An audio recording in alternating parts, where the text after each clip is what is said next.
Ben moi, je ne sais pas non plus ce que je fais là. Moi, j'ai réussi, donc je dois rester à la maison, et puis c'est tout. C'est même, quand on entend nos contradicteurs, c'est même suspect, mon cher Patrick. C'est suspect qu'on soit en politique. C'est suspect.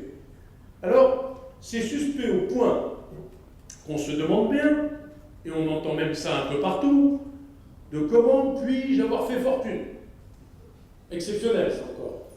Exceptionnel parce que pour ceux qui ne le savent pas, et je pense que la France entière le sait, pour la plupart, j'ai créé un petit morceau de papier qui s'appelle le chèque cadeau, et j'ai créé des cartes qui s'appellent les cartes cadeaux. Quand vous allez à la FNAC et que vous rentrez sur la droite ou sur la gauche, vous trouvez tous les rayons de cartes cadeaux. J'en suis à l'origine, et c'est moi qui ai déposé les premiers brevets de cartes cadeaux. Et puis quant au chèque cadeau, c'est moi qui ai déposé et qui ai initié le marché européen et voire maintenant mondial du chèque cadeau.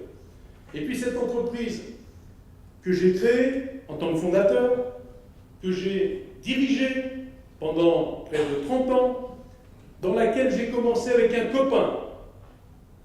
On était deux.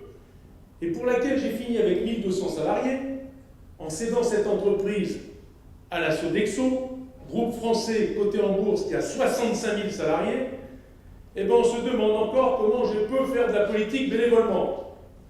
Alors mon cher Patrick, messieurs, dames qui m'écoutez, si jamais on vous pose la question, eh bien répétez-leur ce que je viens de vous dire.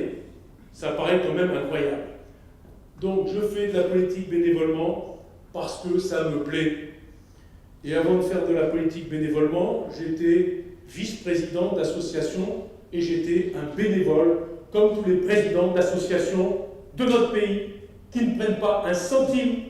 Certains s'occupent des jeunes, certains s'occupent des artistes, d'autres s'occupent des chanteurs, etc., etc.